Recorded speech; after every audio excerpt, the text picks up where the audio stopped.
Friends, welcome back to my new recipe vlog. तर जसं की तुम्हाला माहीतच आहे, मी आहे मूळची खानदेशची। माझं माहेर आहे खानदेशमधील जळगाव जिल्ह्यातील आसोदा या गावाचं।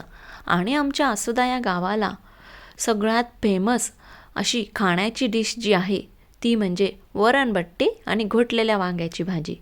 लग्नकार्य असो किंवा कुठलंही शुभकार्य, या प्रत्येक टायमाला तुम्हाला जेवायला जे मिळेल ते म्हणजे वरणबट्टी आणि घोटलेल्या वांग्याची भाजी। वरणबट्टी आणि वांग्याची भाजी याचं कॉम्बिनेशन आणि टेस्ट इतकी भारी लागते की काय सांगू। आणि आम्ही जळगावकर खानदेशकरांना बिना वांग्याशिवाय तर नाही होत। वांगे हे आम्हाला आमच्या जेवणात पाहिजेच असतात। मग ते वांग्याचं भरीत असो, वांग्याची भाजी असो किंवा वांग्याची घोटलेली भाजी असो। आणि त्यामुळे कुठेही गेलं तर आम्ही तिला मिस करतो। तर मी आता चायनामध्ये आहे, तर चायनात मला देखील इथे वांगे मिळत नव्हते, त्यामुळे मी खूप दिवसापासून वांग्यांना मिस करत होती। पण शेवटी खानदेशी आहे तर मी वांगे शोधून काढलेच। आणि इथं देखील आम्ही भरताचे वांगे आणि असे छोटे छोटे वांगे पण शोधून काढले। आणि इथं पण आम्ही वांग्याचं भरीत तसंच वांग्याची घोटलेल्या भाजीचा आनंद घेतला। तर याआधी माझ्या चॅनलवर मी आमच्याकडे खानदेशमध्ये पंक्तीमध्ये वरणबट्टी एकदम खुसखुशीत टेस्टी कशी बनवली जाते त्याचा संपूर्ण वरणबट्टीचा व्हिडिओ माझ्या चॅनलवर मी आधी टाकला आहे। बट त्याच्या जोडीला जी असते घोटलेल्या वांग्याची भाजी, तो व्हिडिओ मी तुमच्यासोबत आता शेअर करत आहे। तर मग तुम्ही पण पटकन बघा कशी असते ही घोटलेल्या वांग्याची भाजी। तर ही वांग्याची भाजी बनवण्यासाठी आपल्याला अशी छोटी वांगी लागतात। तर ही वांग्याची भाजी बनवण्यासाठी आपल्याला थोड्या मोजक्याच गोष्टी लागतात। तर सगळ्यात आधी आपल्याला यात मिरचीचा ठेचा बनवायचा आहे। तर त्यासाठी 5 ते 6 हिरव्या मिरच्या घ्यायच्या आहेत। आता या माझ्या मिरच्या ज्या आहेत या तिखट नाही आहे, म्हणून मी थोडा जास्त घेतला आहे। बट जर तुमच्याकडे मिरच्या तिखट असतील तर 5 ते 6 पुरेसे आहेत। त्यानंतर 4 ते 5 लसणाची पाकळी घ्यायची आहे, 1 इंच अद्रकचा तुकडा घ्यायचा आहे। या सगळ्याचं आपल्याला मिक्सरमध्ये बारीक पेस्ट करून घ्यायची आहे। आणि याच्यामध्ये आपल्याला जस्ट थोडंसं चवीनुसार मीठ देखील घालायचं आहे। आता एका साईडला भांड्यामध्ये पाणी घ्यायचं आहे, त्याच्यामध्ये थोडंसं चिमूटभर मीठ घालायचं आहे आणि असे वांगे आपल्याला कापून घ्यायचे आहेत। वांग्याची देठं काढून घ्यायची आहे आणि असे चौकोनी चौकोनी आपल्याला तुकडे याचे करून घ्यायचे सगळ्या वांग्यांचे। त्यानंतर गॅसवर कुकर ठेवायचा आहे। कुकरमध्ये मोठा 1 चमचा आपल्याला तेल घालून घ्यायचं आहे। तेल थोडं तापलं की त्यामध्ये 1 चमचा जिरं घाला। जिरं तळतळलं की त्यामध्ये जो आपण मिरची, लसण आणि अद्रकचा ठेचा बनवला होता तो पूर्ण ठेचा आपल्याला यामध्ये घालायचा आहे। ठेचा तेलामध्ये छानपैकी फ्राय झाला की त्यामध्ये 1 चमचा हळद घाला।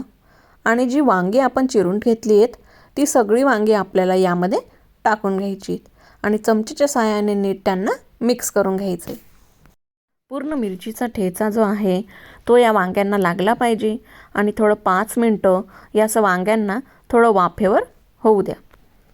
त्यानंतर यामध्ये चवीनुसार मीठ घाला। पुन्हा एकदा चमच्याने नीट मिक्स करून घ्या। त्यानंतर वांग्यांना शिजण्यासाठी फक्त अर्धी वाटी यामध्ये पाणी घाला। वांगे हे खूप सॉफ्ट असतात, त्यामुळे ते वाफेतच बऱ्यापैकी थोडेफार शिजून जातातच। पण तरी आपल्याला आता या कुकरला झाकण लावून याच्या 3 शिट्ट्या घेऊन घ्यायच्या आहेत। आणि पूर्णपणे वांग्यांस खूप सॉफ्ट झाले पाहिजे इतपत आपल्याला ते शिजवायचे आहेत, कारण ते आपल्याला नंतर घोटायचे आहेत। 3 शिट्ट्या झाल्यानंतर वांगे अशा प्रकारे आता शिजले आहेत। आता यांना रहीच्या साहाय्याने आपल्याला घोटून घ्यायचं आहे, ठेचून घ्यायचं आहे। तुमच्याकडे जी काही ठेचणी असेल त्याच्याने तुम्ही वांग्यांना पूर्णपणे अशी मॅश करून घ्या। पूर्ण बारीक आपल्याला याची पेस्ट सारखं करून घ्यायचं आहे वांग्यांचं। तर अशा रीतीने वांगे आपल्याला पूर्ण मॅश करून घ्यायचे आहेत। आता यामध्ये बारीक चिरलेली कोथिंबीर घाला आणि झाली ही तयार आपली मस्तपैकी टेस्टी अशी घोटलेल्या वांग्याची भाजी। ही भाजी खायला एकदम टेस्टी लागते, काहीतरी एक वेगळी टेस्ट तुम्हाला याच्यातून मिळेल। तर नक्की ट्राय करून बघा या पद्धतीची खानदेशी स्टाईल घोटलेल्या वांग्याची भाजी। आणि याबरोबर वरणबट्टी करायला विसरू नका। वरणबट्टीसोबत हिचं कॉम्बिनेशन खूपच छान लागतं। वरणबट्टीचा काला मळायचा आणि साईडला ही भाजी त्यामध्ये मिक्स करून खायची, खूपच छान लागते।